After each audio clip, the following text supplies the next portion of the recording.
Alright guys, welcome back. Alright, so today we're going to jump back into graphing. We're actually going to be looking at graphing square root functions.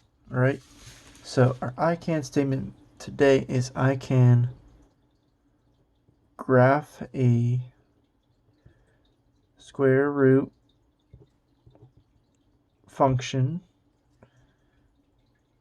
and its transformations.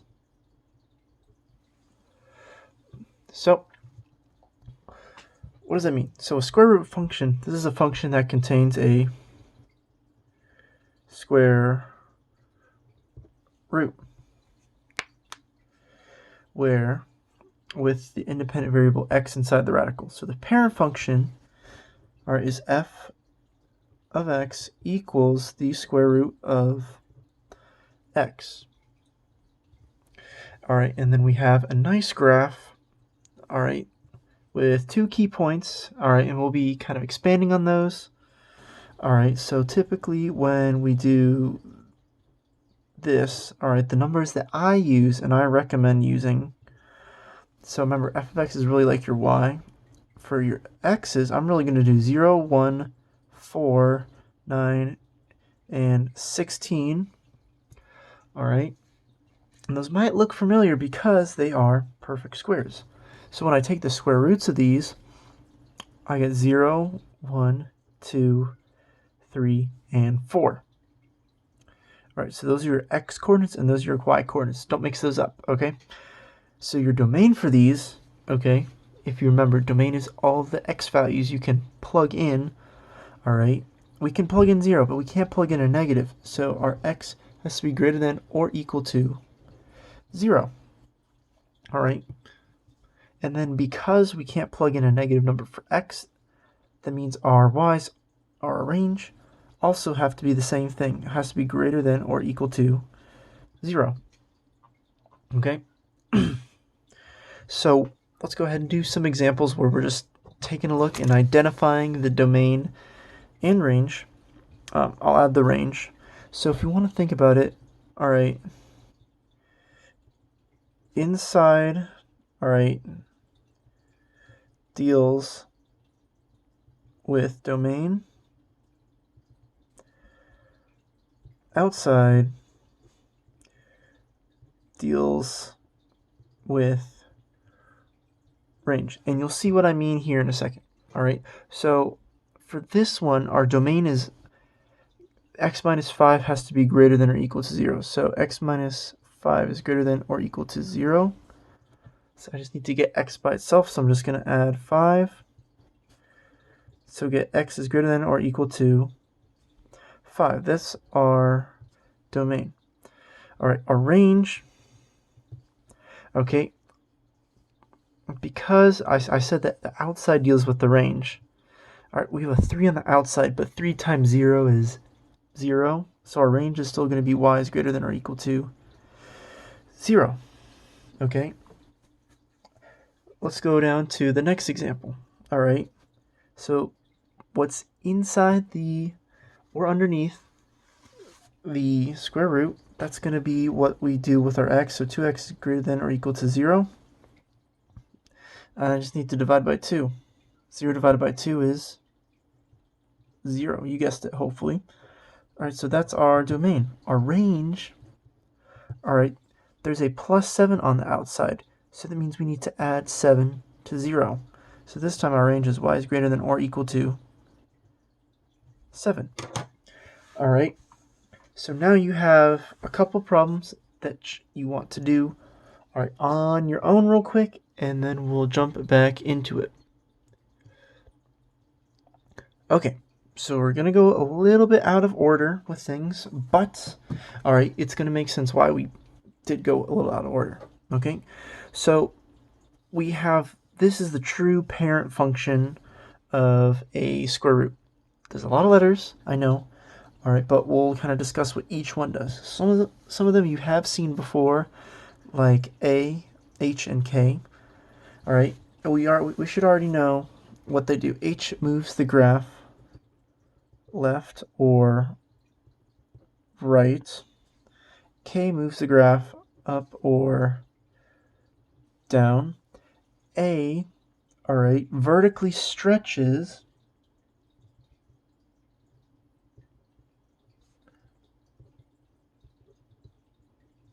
if A is greater than 1. A vertically shrinks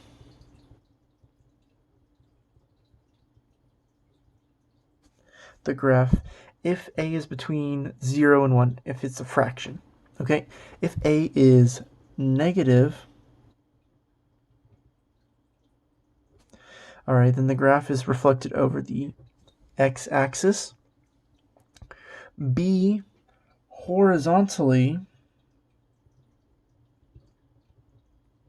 shrinks the graph if B is greater than 1. B horizontally stretches the graph if B is a fraction, if it's between 0 and 1. If B is negative,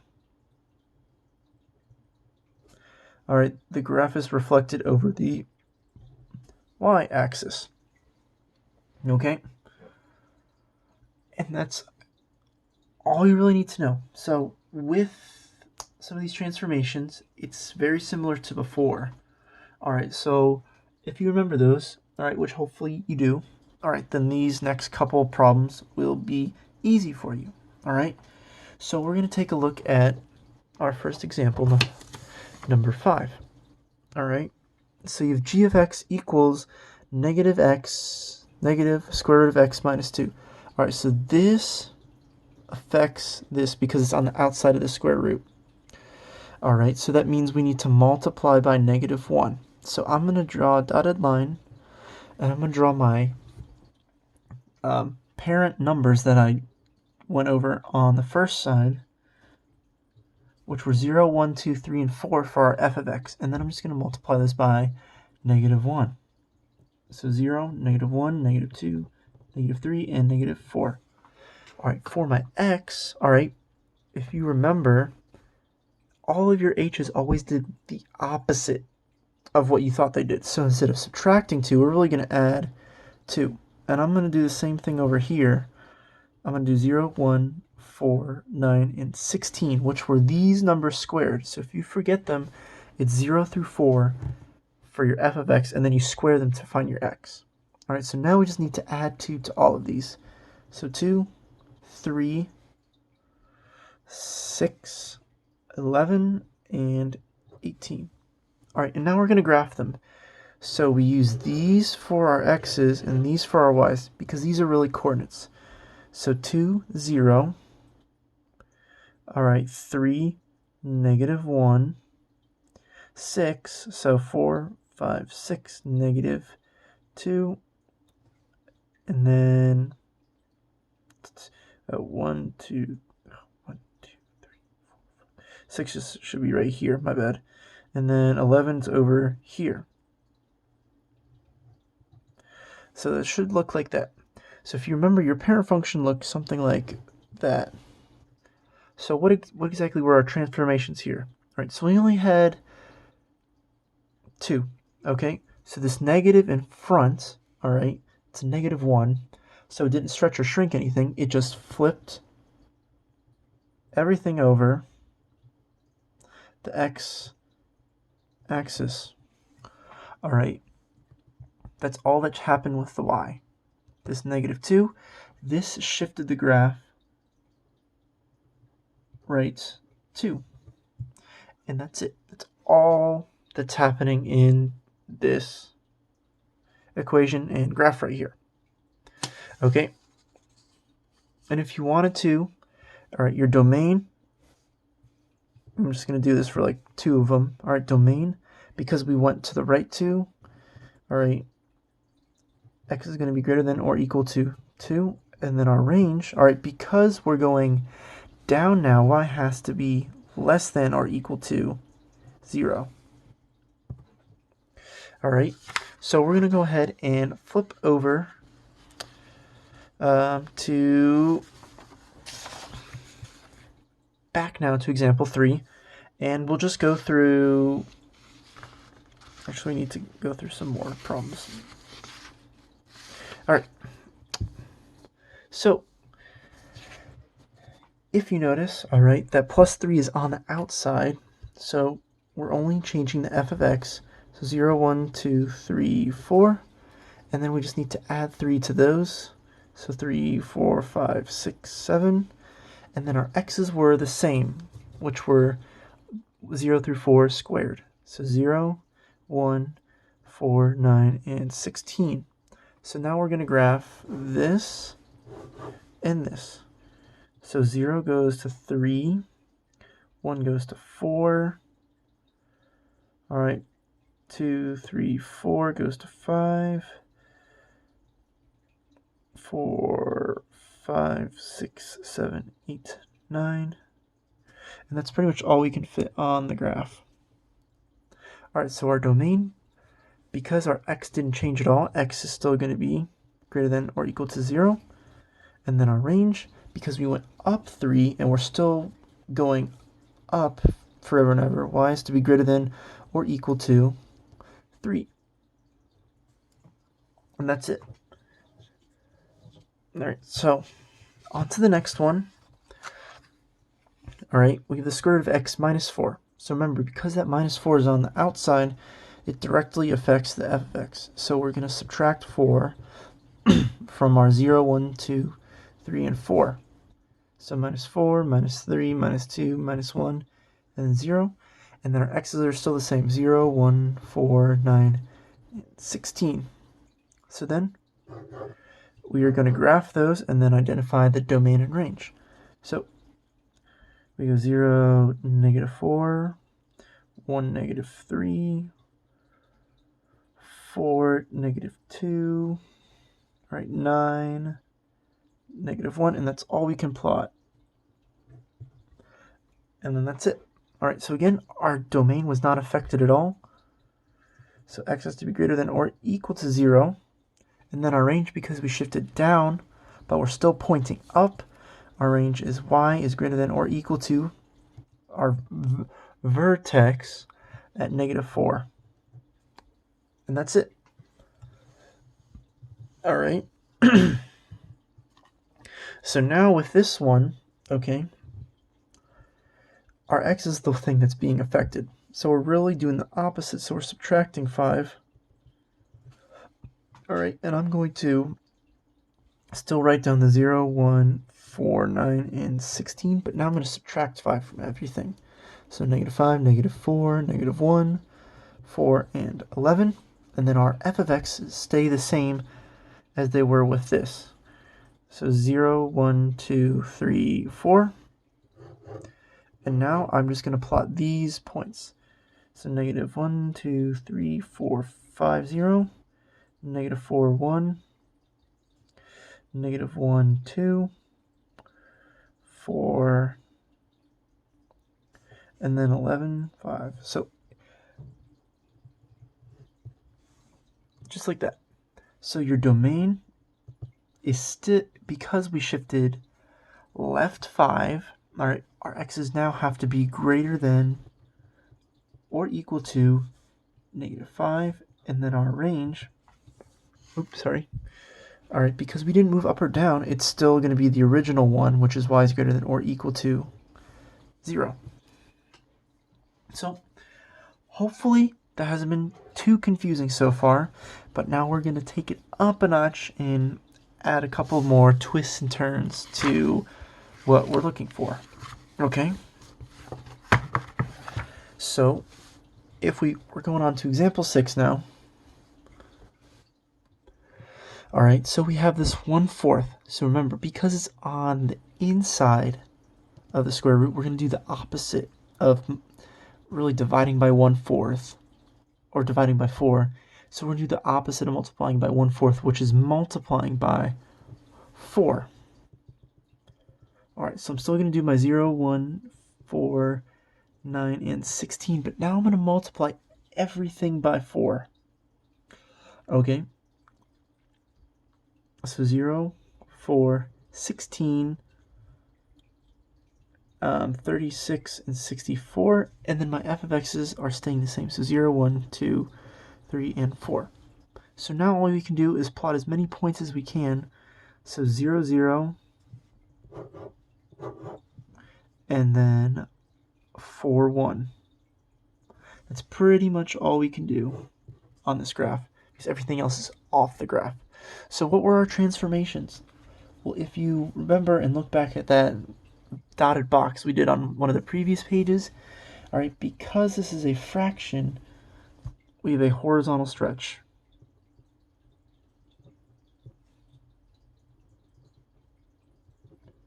All right, and how much did we stretch it by? Times 4. Easy enough, okay? So now you have 1, all right, which is, it only has one transformation to it. So I want you to pause it and do that one on your own real quick. Okay, so didn't tell the whole truth. There was actually another one on the back for you to do. So if you have not, pause it again real quick and finish that. But we're going to keep going with, all right, number 7. So I take a look. We have g of x equals negative 2 times the square root of x minus 3 minus 2. So the only thing that deals with the x is this minus 3. That's the only thing that happens for that. Okay, so what we're going to do, we're going to do the opposite. So we're really going to add 3 to everything. So I'm going to draw a dotted line down. So 1, 0, 1, 4, 9, and 16. All right, and then I'm going to add 3 to all of those. So I get 3, 4, 7, 12, and 19. And this is the column that I'm going to use for my x-coordinates of everything. All right, and then I'm going to draw a dotted line down my f of x. Okay, so order does matter. All right, so what we're doing here is this negative 2 in the front and the minus 2 behind both affect the f of x. All right, but we're going to multiply by negative 2 first. All right, and then, all right, we're going to subtract 2. So if I do 0, 1, 2, 3, 4, I'm going to multiply all these by negative 2 first and then subtract 2 to find my y-coordinates. So 0 times negative 2 is 0, minus 2 is negative 2. 1 times negative 2 is negative 2, minus 2 is negative 4. 2 times negative 2 is negative 4, minus 2 is negative 6. All right, 3 times negative 2 is negative 6, minus negative 2 is negative 8.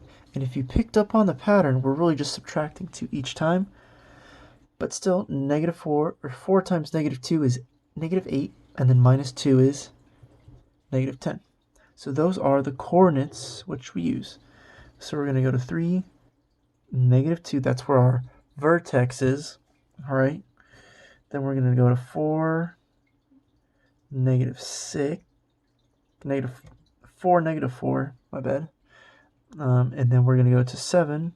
So 4, 5, 6, 7. And then we're going to go down 2 more. And that's all we can fit on the graph. So, all right, you don't have to worry about the domain and range here. We do have to figure out what transformations happened. All right, so this minus 3 underneath the square root, this, all right, this shifted us right 3. All right, the negative 2 out front, this did 2 things, all right. Because it was negative, we had a flip over the y, or the x-axis, my bad. And then also because 2 is bigger than 0 and 1, all right, it was also a vertical stretch. All right, and this minus 2 out back, that moved the whole graph down 2. So that was it. That's all the transformations that happened with that, 4 of them. All right, and now for the last example of the notes. Okay, I will link some more stuff in Canvas that will hopefully help you guys. But this, I just wanted you to hopefully get a basic understanding of what's going on when we transform a square root function. Okay, so last example. All right, we have 1/2 times the square root of x plus 4 plus 1. Okay, so this plus 4, that deals with just our x, and we're going to do the opposite. So we subtract 4. I'm going to do the same thing. So 0, 1, 4, 9, and 16. And then I'm subtracting 4 from all of those. So -4, -3, 0, 5, and 12. All right, and then for my f of x, 0, 1, 2, 3, 4. Okay, what I do here is I'm going to multiply it by 1/2 first because that comes first in PEMDAS. All right, so multiplying first, and then after that we add 1. So 0 times 1/2 is 0, plus 1 is 1. 1 times 1/2 is 1/2, plus 1 is 3/2. All right, 2 times 1/2 is 1, plus 1 is 2. If you notice, all right, we're going up by 1/2 each time. So this next one is 5/2, and then this last one is 3. So now with those, I'm going to graph this last example. So -4, 1, -3, 3/2. 0 is 2. 1, 2, 3, 4, 5 is 5/2, so 2.5. And then 12 is off the graph. So this right here is all we can do. So what transformations happen? So if we go left to right, this 1/2, all right, causes us to vertically shrink. All right, this plus 4 shifted the whole graph left 4. And then, all right, that plus 1 causes us to go up 1. And that is it. All you need to know about some of the basics of graphing and transforming square root functions. If you have any questions, let me know. Stop by my office hours. I'm lonely. But if not, I will see you guys in the next video next week. Peace.